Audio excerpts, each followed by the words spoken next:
Hello అండి, అందరికీ నమస్తే. వెల్కమ్ టు వారణాసి వంటిల్లు. అందరూ ఎలా ఉన్నారు? బాగున్నారా? ఈరోజు మనం ఒక మంచి రెసిపీ చూద్దామండి. కారం చూద్దాము.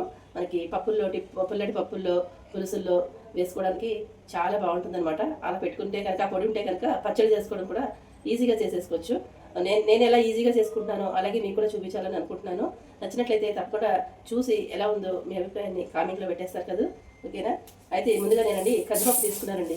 ఈ కందిపప్పుని కడిగేసుకుని పక్కన పెట్టుకుంటాను. ఒక 5 నిమిషాలు నానుతుంది. అలాగే పప్పు చేద్దాం అనుకుంటున్నాను. ఇదిగోండి మామిడికాయ పప్పు. ఇది బాగా పుల్లగా ఉంది, చిన్న కాయ అనమాట.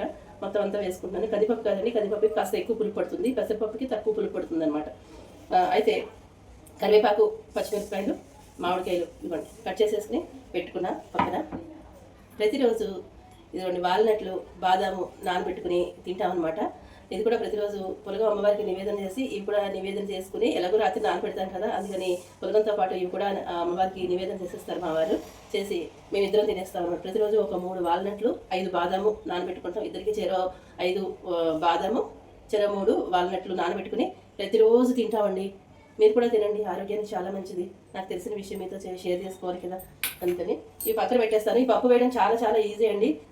నా వీడియోలో చాలా రోజు ఇంచుమించులో మనం ఏదో ఒక పప్పు చేసుకుంటాం కదా, ఆకుకూర కానీ లేదంటే టొమాటోలు కానీ కూరగాయలతో కానీ పప్పు చేసుకుంటాం కదా, చాలా ఈజీగా చేసుకోవడం చూపిస్తాను. నేనైతే కుక్కర్లోనే చేసుకుంటాను, డైరెక్ట్గా కుక్కర్లోనే చేసుకుంటాను.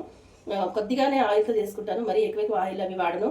నెయ్యి కానీ నూనె కానీ మీరు ఏది కావాలంటే అది వేసేసుకుని కుక్కర్లో చేసుకోవాలి అనుకునే వాళ్ళకి చెప్తున్నాను. కొద్దిగా ఆయిల్ వేసుకుని పోపు వేసేసుకోండి. ఆవాలు, మెంతులు, జీలకర్ర, ఇంగువ, అలాగే పచ్చిమిరపకాయలు, కరివేపాకు ఇవన్నీ పోపు వేసేసుకుంటాం కదా. కావాలంటే ఎండుమిరపకాయలు కూడా వేసుకోండి. వేసేసుకుని ఈ ముక్కలు వేసేసి ఉప్పు పసుపు వేసేసుకుని పప్పు కడిగేసేసుకుని కుక్కర్లో వేసేసుకుని సరిపడా నీళ్ళు పోసుకుని మూత పెట్టేసుకుంటాను. ఒక 5-6 విజిల్స్ వచ్చిన తర్వాత చక్కగా లక్కలాగా ఉడికిపోతుందండి పప్పు. ఉప్పు వేస్తే ఉడకదేమో అని చెప్పి అనుమానం అస్సలే వద్దండి. మనం డైరెక్ట్గా కుక్కర్లో చేసుకుంటాం కాబట్టి మీరు ఉప్పు వేసేసినా కూడా చక్కగా ఎలాంటి పప్పు అయినా సరే చక్కగా మెత్తగా ఉడికిపోతుంది. అది ఎలా ఉడికింది అనేది నేను ఈరోజు చూపించేస్తాను. పప్పు చేయడం వివరంగా అయితే చెప్పేశాను కాబట్టి ఈరోజు మనం పప్పులో వేసుకునే కారం చూద్దామండి. చాలా రుచిగా ఉంటుంది, సూపర్గా ఉంటుంది అనమాట. ఆ ఒక కారం పెట్టుకున్నారంటే మీరు పచ్చడి చేసుకోవచ్చు, ఈజీగా పచ్చడి చేసేసుకోవచ్చు. అలాగే పప్పుల్లో వాటిలో ఇంకా పోపు పెట్టకపోయినా పర్వాలేదండి. మా అమ్మ అయితే అలా చేసేవాళ్ళు, పోపు అస్సలు పెట్టేవాళ్ళు కాదు. ఇవి ఉడికించేసుకునేది, ఆ కారం దాంట్లో వేసేసుకునేది చేసేవాళ్ళు అనమాట. అట్లాగా పులుసుల్లోకి, పప్పుల్లోకి, ఇంకా పుల్ల వాటిలోకి దేనికైనా సరే చాలా చాలా రుచిగా ఉంటుందండి, సూపర్గా ఉంటుంది. తెలియని వాళ్ళు ఒక్కసారి ఇలా ట్రై చేసి చూసి ఎలా ఉందో నాకు మీరు కామెంట్ పెడితే నేను సంతోషపడతాను. ఇదిగోండి పోపు వేయించేసుకున్నాను. ఈ పెద్ద కుక్కర్లో చేసేస్తాను. ఎలాగో అన్నం వండాము అనమాట దీంతో, అందుకని పులగం చేసింది కుక్కరే, అందుకని దీంట్లో చేసేస్తాను. కొంచెం చూసారా ఆవాలు కనిపిస్తున్నాయి, లైట్గా నూనె వేసుకుని ఆవాలు మెంతులు వేయించేసుకుని వేసానా లేదా అన్న పెరిగి ఆయిల్ వేసాను. ఇలా వేయించేసుకుని ఉప్పు పసుపు కూడా వేసేసుకుని మనం ఈ కడిగి ఉంచుకున్న పప్పు వేసేద్దాం.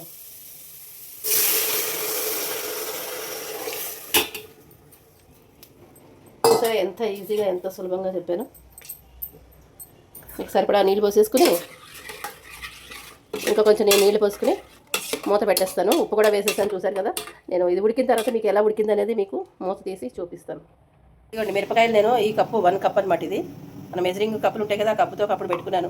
తుంపుకునే పెట్టుకోండి ఖచ్చితంగా. మిరపకాయలు పడంగా అయితే మనకు దీంట్లో ఎన్నో పట్టవు కదా, అందుకని తుంపుకుని పెట్టుకున్న మిరపకాయలు కప్పుతో కప్పుడు. అది కూడా లోపల కూడా సరిగా ఉండవండి, అందుకని ఖచ్చితంగా తుంపుకుని పెట్టుకోవాలి.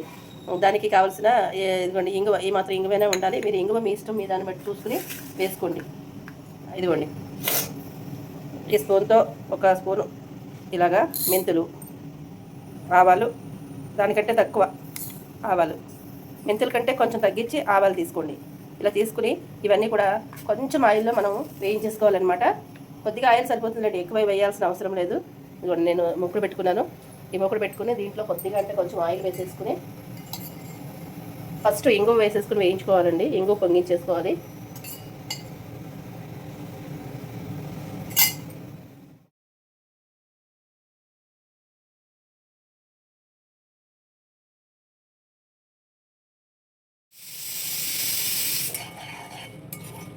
ఈ కుక్కర్ అయితే అప్పుడే 2 విజిల్స్ వచ్చేసింది. పప్పు పెట్టాను కదా, అదే అనమాట. అయితే ఆవాలు మెంతులు కొంచెం వేగిన తర్వాత అప్పుడు ఎండుమిరపకాయలు వేసుకోండి.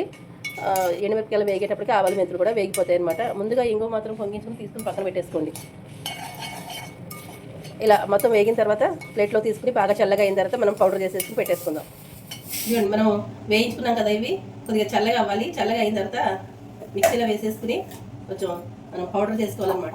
నేనైతే చల్లలేదు వేసేస్తున్నాను. ఇదిగోండి ఇంగువ, 3 ఇంగువ, అరకులు, అలాగే మనం వేయించి పెట్టుకున్న అతి తక్కువ ఆయిల్తో వేయించి పెట్టుకున్న ఆవాలు, మెంతులు, ఎండుమిరపకాయలు. ఇదేనండి మెంతి కారం. ఇంకో కారం ఇంగు వేసాం కదా, మరి ఆవకారం అయితే అనరు, మెంతి కారం అనే అంటారు.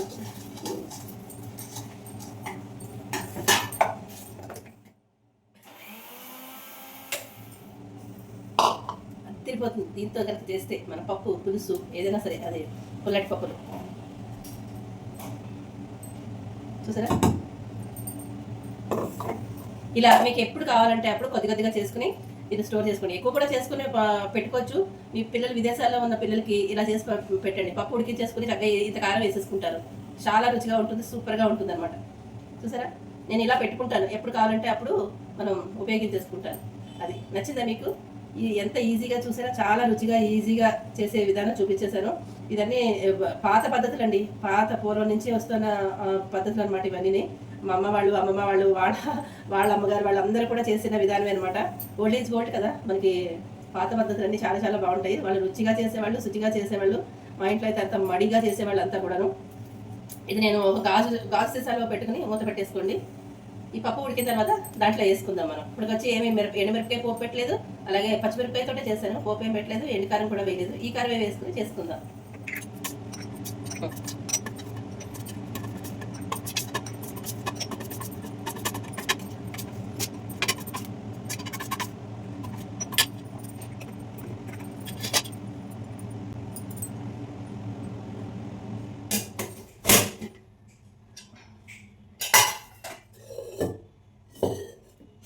ఉడికిపోయింది.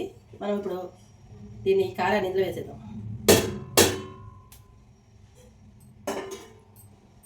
ఒకసారి ఇదిగోండి, నేనైతే గరికి జారిగా వేసుకున్నాను. మీరు నీళ్ళు చూసుకుని పోసుకోండి. కొంచెం గట్టిగా తినేవాళ్ళు ఉంటారు కదా, కూర టైప్లో ఉంటుంది, అలా పెద్దగా మాకు నచ్చదు. అందుకని ఇలా పలచగానే ఉండాలి. అందుకని ఇలా చేశాను అనమాట.